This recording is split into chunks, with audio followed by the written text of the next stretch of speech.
Hello, everybody. My handler name is What the Foo, but my full name is Tyler Foo Win.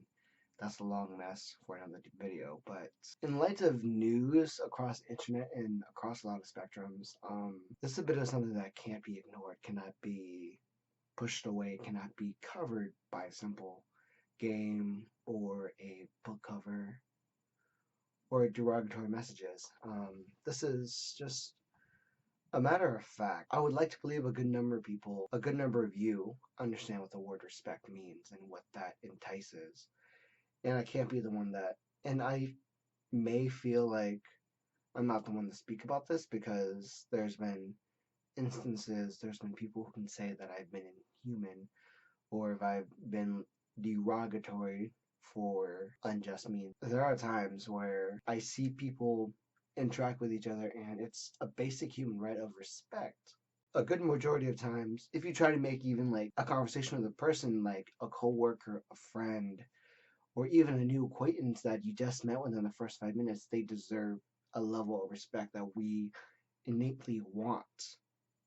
Multiple saying goes to where you respect people the way you want to be respected, or there's other people who would also advocate an eye for an eye. The eye for an eye doesn't provide that kind of self-respect, the respect that people want these days, and this is just something that I've been seeing lately, even socially or like experienced. To the matter of fact, this is just like I've been personally been reading up on like a lot of things. Like there's a lot of feeds that come up on my Twitter, on my YouTube, on like my Instagram. There's a lot of these things that come up, and one of the most biggest headlines apparently revolved around Felix, also known as PewDiePie. There's been a post lately of how PewDiePie, Scary PewDiePie Season 2 got canceled because of how there was derogatory jokes in that skit. And while some may find it offensive, some others may find it very funny or crude or just lacking of humor. And Felix has gone out and said that he is sorry about this, that he's apologized for his jokes. However, for those minute cases, someone went to Disney from what the article says and from what PewDiePie explained.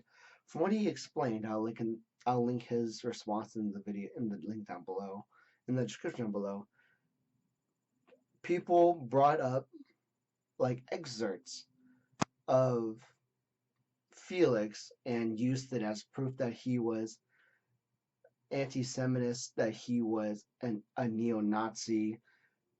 They were essentially dehumanizing them into him losing his partnership with Disney. And then I don't condone that. I don't appreciate or condone that kind of action because for the base of the matter is, I can 100% guarantee that there's no single human being who enjoys being dehumanized. And yet we make there's been people out there that make some serious jokes about it. They may claim they don't know about it, but that's how like they are sometimes. And that's like something that we need to address. There's a lot of times that there's like hate on people that's been portrayed, and sometimes that at least that's a lot of the time rather that goes into bullying. There's a lot of times that goes into domestic violence, like mental abuse, verbal abuse, all those kind of things that derive from it too. And the lack of respect for another person is just a bigger tool to demoralize them, to dehumanize them, and that I honestly can't feel that way. And I'm speaking in this kind of tone because I have been on the receiving end. If you see my first video on YouTube ever, I might as well put a link down below, but in my first video I made more or less a testimony of how I was a victim of domestic violence, domestic abuse. And I won't go so much into it out of the respect that I still have for my family, even though I went through that environment. Now, I really shouldn't have any respect for them at all because of what I've been through because of them, and I still have scars because of that.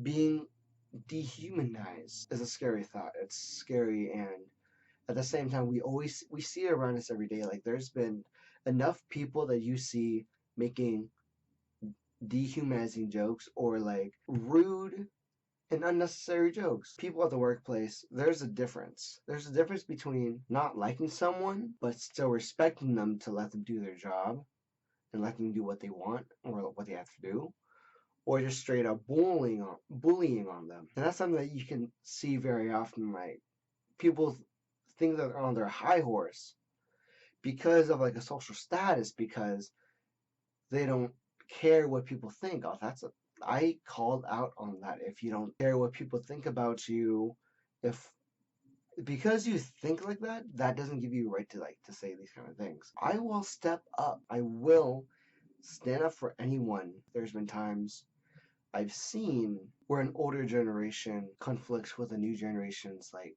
culture. Sometimes the disrespect happens because there's a cultural difference. That is again not an excuse to be dehumanizing on other people. Everyone has an innate right to be respected. No one, however, has the right to dehumanize, to antagonize, to make someone feel less of a person because of a minute detail or minute actions. In like the video that like Felix talks about, people like ripped parables and like snippets of video of content to where him pointing in upwards direction like I'm doing right now, calling like a salute in like the Nazi in like as a neo-Nazi salute, when in reality that picture I can 100% guarantee cuts off his hand to show him what he does. Like who points with their whole hand like this towards an object like I'm doing right now? If I even do this and you like screenshot me, you can say that you can like slander me saying that I'm neo-Nazi. Does that make sense? Does that make any moral sense? And I do not feel easy with the community lately. I don't feel like there's been enough people out there right now that are advocating rightful actions. Despite your age, I don't care if you're in middle school, elementary, high school, college, manager, sub-manager, 50s, 60s, I don't care your age or your position. You have an innate right to be an example. And you need to set an example to show that humanity isn't garbage. And as of lately, when we see the media, when we see like these slanderous things, there's just a lot of trash out there. There's a lot of disrespect that's out in this world that we've come numb to. And I know that I'm speaking probably on a high horse as well. Because of my unique situation, my morale has changed for the greater. I was on a trip to St. Louis in 2015. At the end of 2015, I went on a missions conference trip. The primary focus of that conference, while I was like still in school, still deciding what I'm doing, it's essentially the biggest focus that I noticed was a preach about the prosecuted church. How across seas there are people who are condemned for changing religions. If you're in the Middle East and you're Muslim turning Christian, you're either stoned to death or worse, or like exiled from family. You're dehumanized because of what you believe and what you are, of you trying to respect yourself. And that's the biggest thing as of like in those areas. There's a big world out there, and there's a lot of people who are being dehumanized by the color of their skin, by their belief in religion, by their belief in their morale. And there's not enough good guys and good girls, good women, good men fix this to be a vanguard to shield against this. And I can't say that I have the necessary means to vouch and preach about this as well, but the reason why I am bringing up the missions trip is because it opened up another perspective. Perspective provides respect in some people's cases. We as leaders, everyone has the opportunity to be a leader, and on top of that, show what respect looks like. And I can't explain enough how blessed I felt going on to my missions trip to St. Louis. I'm in bliss that I went to St. Louis for that missions conference. I didn't have the resources to go on missions trips with like the people who were like advertising their cause. If I had the opportunity, I would have. But in at the end of 2015 and early 2016, I did not have that power. I did not have the opportunity at that time. However, the best I can do is fight at home. Please, I need some help with this. I need some help with this. Not, I can't do this alone. I I can't be the only one. There's a lot of people out there talking. There's a lot of people out reaching their hands. And if you can't do anything with the resource that you have, just look at yourself in the mirror and just advocate. Everyone has to advocate a sense of respect, a sense of responsibility towards each other. We need more people out there to show respect to each other and essentially being honest with it. Because I firmly believe that despite my background, I'm still looking down into this world as my Gotham City. This world that we're in, despite all the grease, the grub, the dishonesty, the inhumane actions that dehumanize other people, despite everything, I still have hope.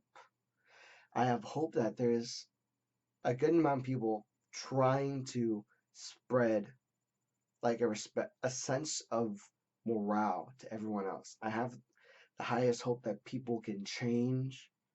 I have the highest hope that people can do better for themselves despite what the media says, despite what their friends in class have done. And you have to look at yourself in the mirror too sometimes. Like, I know I've done some questionable things and I've apologized to those as I've made them and as I was made aware of my actions. I'm human. I'm not a dick.